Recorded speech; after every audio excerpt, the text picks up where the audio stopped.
வணக்கம் நண்பர்களே, வாழ்க வளமுடன்.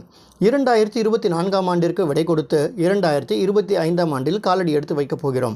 இந்த 2025ஆம் ஆண்டு உலக மக்கள் அனைவருக்கும் ஒரு நல்ல புத்தாண்டாக மலர வேண்டும் என்று கடவுளை பிரார்த்தித்துக் கொண்டு உலக மக்கள் அனைவருக்கும் இனிய புத்தாண்டு நல்வாழ்த்துக்களை தெரிவித்துக் கொள்கிறேன். வாழ்க வளமுடன். இந்த 2024ஆம் ஆண்டிலிருந்து 2025ஆம் ஆண்டிற்கு என்னென்ன நாம் எடுத்துச் செல்லப் போகிறோம், எவற்றையெல்லாம் விட்டுவிடப் போகிறோம் என்பதை பற்றி நாம் பார்க்கலாம். குறிப்பாக கெட்ட பழக்க வழக்கங்கள், சோம்பேறித்தனம், இவை அனைத்தையும் நாம் தூக்கி குப்பையில் போட்டாக வேண்டும் நண்பர்களே. கெட்ட பழக்க வழக்கங்கள், நமக்கு புகைப்பிடிக்கும் பழக்கம் இருக்கிறதா, விட்டொழிக்க வேண்டும்.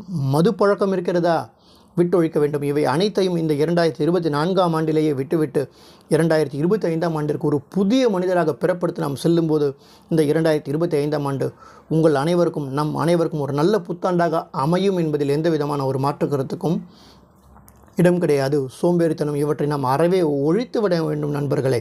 காரணம், இந்த 2024ஆம் ஆண்டில் நமக்கு கிடைத்த எவ்வளவோ நல்ல வாய்ப்புகளை இந்த சோம்பேறித்தனத்தால் நாம் இழந்திருப்போம், நழுவ விட்டிருப்போம். அதே தவறை 2025ஆம் ஆண்டில் செய்யக்கூடாது என்கிற ஒரு விழிப்புணர்வுடன் நாம் அனைவரும் இருக்க வேண்டும். கெட்ட பழக்க வழக்கங்கள், சோம்பேறித்தனம் இவை அனைத்தையும் தூக்கி குப்பையில் போட்டுவிட வேண்டும். அதே நேரத்தில் நல்ல பழக்க வழக்கங்களையும் ஏற்படுத்தி கொள்ள வேண்டும்.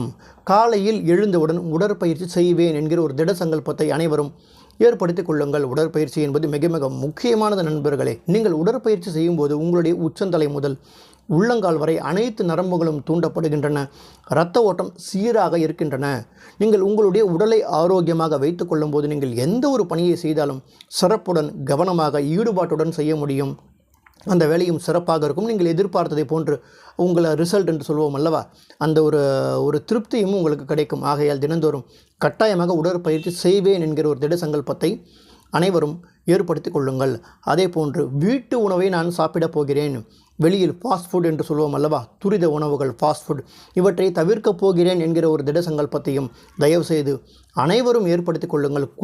கூடுமான வரையில் தினந்தோறும் காலையில் காய்கறிகள், பழங்கள், கீரை வகைகள் இவற்றையெல்லாம் எடுத்துக்கொண்டால் நம்முடைய உடல் ஆரோக்கியமாக இருக்கும். உடல் ஆரோக்கியமாக இருக்கும்போது நம்முடைய மூளையும் சிறப்பாக செயல்படும். அனைத்து காரியங்களையும் நம்மால் சிறப்பாக செய்ய முடியும். துரித உணவுகளை தயவு செய்து தவிர்த்து விடுங்கள். ஃபாஸ்ட் ஃபுட் உணவுகள் வேண்டவே வேண்டாம்.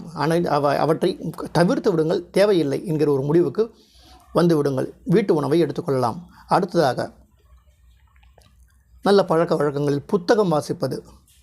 அப்துல் கலாம் ஐயா அவர்களை பற்றி படிக்கலாம், விவேகானந்தர் அவர்களை பற்றி படிக்கலாம், ராமகிருஷ்ண பரமஹம்சர் அவரை பற்றி படிக்கலாம், இயேசு கிறிஸ்து அவர்களை பற்றி படிக்கலாம், நபிகள் நாயகம் ஐயா அவர்களை பற்றி படிக்கலாம். இப்படி புத்தகங்கள் எவ்வளவோ இருக்கின்றன. நம்மை நாம் திருத்திக் கொள்வதற்கு புத்தகங்கள் நிறைய இருக்கின்றன. இவர்களை பற்றி நாம் படிக்கும்போது நம்மையும் அறியாமல் அவர்களுடைய பழக்க வழக்கங்கள் நம்மை தொற்றிக்கொள்ளும். ஆகையால் புத்தகங்களை படிப்பது ஒரு நல்ல ஒரு பழக்கம் நண்பர்களே.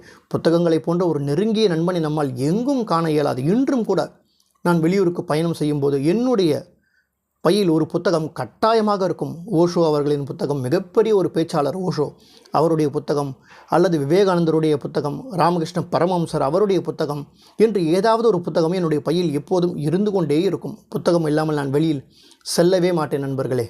பயணத்தின் போது கட்டாயமாக என்னுடைய பையில் ஒரு புத்தகம் கட்டாயமாக இருக்கும். தினந்தோறும் ஏதாவது ஒரு புத்தகத்தை எடுத்துக்கொள்ளுங்கள். அந்த புத்தகத்தில் தினந்தோறும் ஒவ்வொரு பக்கமாவது படியுங்கள். ஒரு பக்கமோ அல்லது 2 பக்கமோ. ஒரு பழம் இருக்கிறது, ஆரஞ்சு என்று வைத்துக்கொள்ளுங்கள். அந்த ஆரஞ்சு பழத்தை முழுமையாக அப்படியே நாம் தின்று விடுவோமா, அப்படியே விழுங்கி விடுவோமா? கிடையாது. ஒவ்வொரு சுளையாகத்தானே சாப்பிடுகிறோம். அதுபோன்று ஒரு புத்தகத்தில் முதலில் ஒரு பக்கம், அடுத்த மற்றொரு நாள் மற்றொரு பக்கம் என்று ஒவ்வொரு நாளுக்கு ஒரு பக்கத்தை நீங்கள் படிக்கும்போது ஒரு தினந்தோறும் ஒரு புதிய ஒரு சிந்தனையை நீங்கள் எப்படி உங்களுக்குள் புகுத்திக் கொள்கிறீர்கள். ஒரு நல்ல பழக்க வழக்கத்தை ஏற்படுத்தி கொள்ளலாம். அந்த புத்தகத்தில் அவர்கள் எப்படி அவர்களுடைய வாழ்க்கையை பின்பற்றினார்களோ அதுபோன்று நாமும் நம்முடைய வாழ்க்கையில் அவர்களை பின்பற்றுவதற்கு ஒரு வாய்ப்பு ஏற்படுகிறது. அதாவது விவேகானந்தர் புத்தகத்தை படிக்கும்போது நம்மையும் அறியாமல் ஒரு புத்துணர்வு, ஒரு புத்துணர்ச்சி நமக்குள் பிறக்கும் நண்பர்கள். அவருடைய சொற்களுக்கு அப்படி ஒரு வலிமை இருக்கிறது. யாருக்கு?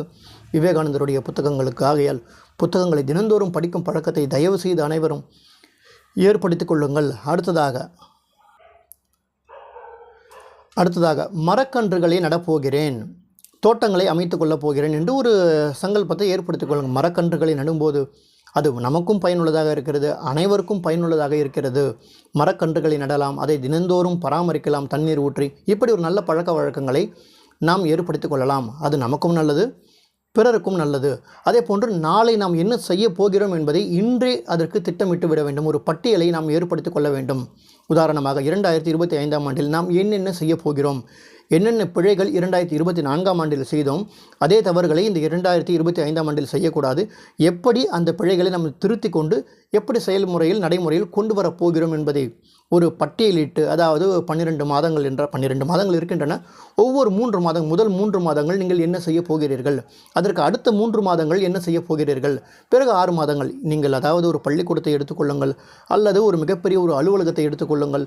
அவர்கள் என்ன செய்வார்கள் என்றால் வருடம் ஆரம்பிக்கும் போதே அந்த வருடத்தில் என்னென்ன செய்ய போகிறார்கள் என்பதை ஒரு பட்டியலிட்டு விடுவார்கள். அந்த பட்டியலின்படி கூடுமான வரையில் நடப்பதற்கு முயற்சி எடுப்பார்கள். அப்படி செய்யும்போது பட்டியலை நீங்கள் தயாரித்து கொண்ட பிறகு நீங்கள் உங்களுடைய செயலை செய்ய தொடங்கும் போது அவற்றில் உங்களுக்கு நிறைய வெற்றிகள் கிடைப்பதற்கு வாய்ப்புகள் இருக்கின்றன. காரணம், நீங்கள் முன்கூட்டியே என்ன செய்ய போகிறீர்கள் என்பதை பற்றி நீங்கள் திட்டமிட்டு விட்டீர்கள். ஆகையால் உங்களுக்கு எந்த விதமான ஒரு தடங்களும் ஏற்படுவதற்கு வாய்ப்பு கிடையாது. ஏற்பட்டாலும் அதனை உங்களால் சுலபமாக சரி செய்து கொள்ள முடியும். ஆகையால் முதலில் நீங்கள் என்ன செய்ய போகிறீர்கள் என்பதை பற்றி ஒரு பட்டியலை தயாரித்து கொள்ளுங்கள். அந்த பட்டியலின்படி நடந்து கொண்டால் உங்களுக்கு அனைத்துமே சுலபமாக நடக்கும். அடுத்ததாக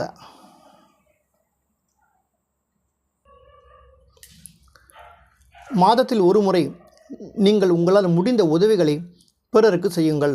ஒரு குழந்தை படிக்கிறது என்றால் அந்த குழந்தையின் படிப்பு செலவை ஏற்றுக்கொள்ளலாம். அந்த குழந்தைகளுக்கு தேவையான புத்தகங்களை வாங்கி கொடுப்பதோ, பென்சில், பேனா என்று உங்களால் முடிந்த ஒரு உதவிகளை அந்த குழந்தைகளுக்கு செய்யலாம். மாதத்தில் ஒரு முறை ஒரு 5 பேருக்கோ அல்லது ஒரு 10 பேருக்கோ உங்களால் முடிந்த உணவுகளை வாங்கி கொடுக்கலாம். இப்படி உங்களால் முடிந்த வரையில் பிறருக்கு உதவிகளை செய்யலாம். மாதத்தில் ஒரு முறை கட்டாயமாக செய்ய போகிறேன் என்று ஒரு திட சங்கல்பத்தை ஏற்படுத்திக் கொள்ளுங்கள். பிறருக்கு நாம் உதவி செய்யும் போது கிடைக்கும் சந்தோஷம் இருக்கிறதே, அதனை வார்த்தைகளால் விவரிக்க இயலாத நண்பர்களே. அப்படிப்பட்ட ஒரு சந்தோஷம் அதில் கிடைக்கும். ஆகையால் இந்த பழக்கத்தையும் நீங்கள் ஏற்படுத்திக் கொள்ளலாம். நண்பர்களே, அவமானங்கள் இல்லாமல் வெகுமானங்கள் இல்லை என்பதை நாம் அனைவரும் புரிந்து கொள்ள வேண்டும். உங்களை பற்றி பிறர் புறம் பேசுகிறார்களா, தவறாக பேசுகிறார்களா, அதற்கெல்லாம் நீங்கள் முகம் கொடுக்க வேண்டிய அவசியம் கிடையாது. நீங்கள் உங்களுடைய பயணத்தை நோக்கி, உங்களுடைய குறிக்கோளை நோக்கி சென்று கொண்டே இருங்கள். உங்களுக்கான வெற்றி கட்டாயமாக கிடைக்கும் என்பதில் எந்த விதமான ஒரு சந்தேகமும் கிடையாது. பிறர் என்ன வேண்டுமானாலும் பேசலாம், முன்னால் அதை சாதிக்க முடியாது, நீ எல்லாம் அதற்கு லாயக்கற்றவன் என்றெல்லாம் என்ன வேண்டுமானாலும் பேசலாம், உங்களுடைய காதுபடவே பேசலாம். அவற்றிற்கெல்லாம் நீங்கள் முகம் கொடுக்காதீர்கள். நீங்கள் உங்களுடைய குறிக்கோளை நோக்கி பயணித்து கொண்டே இருங்கள். உங்களுக்கு கட்டாயமாக வெற்றி நிச்சயம் என்பதை மறந்து விடாதீர்கள். நம்முடைய அப்துல் கலாம் ஐயா அவர்கள் எடுத்துக்கொள்ளுங்கள். அவருடைய சிறு வயதில் வீடு வீடாக சென்று செய்தித்தாள்களை போட்டு கொண்டிருந்தவர். ஆனால் எதிர்காலத்தில் அவருடைய பெயர் அதே செய்தித்தாளில் வரும் அளவிற்கு அவருடைய வாழ்க்கையின் தரத்தை உயர்த்தி கொண்டார்.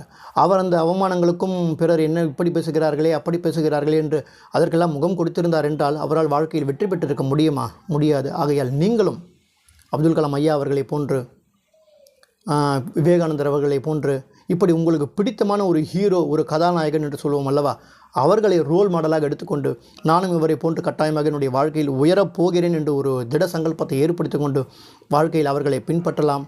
கட்டாயமாக உங்களுக்கும் உங்களுடைய வாழ்க்கையில் வெற்றி கிடைக்கும் என்பதில் எந்த விதமான ஒரு மாற்று கருத்துக்கும் இடம் கிடையாது. நண்பர்களே, தயவு செய்து நீங்கள் உங்களுடைய முயற்சியை மட்டும் விட்டு விடாதீர்கள். அந்த முயற்சியை கைவிட்டு விட்டால் நம்மால் எதையும் சாதிக்க இயலாது. தன்னம்பிக்கையையும் விட்டுவிடக்கூடாது. நம்முடைய தன்னம்பிக்கையை தான் நம்மை வாழ்க்கையின் அடுத்தடுத்த கட்டத்திற்கு உயர்த்தி அழைத்து செல்லும் என்பதில் எந்த விதமான ஒரு சந்தேகமும் இல்லை.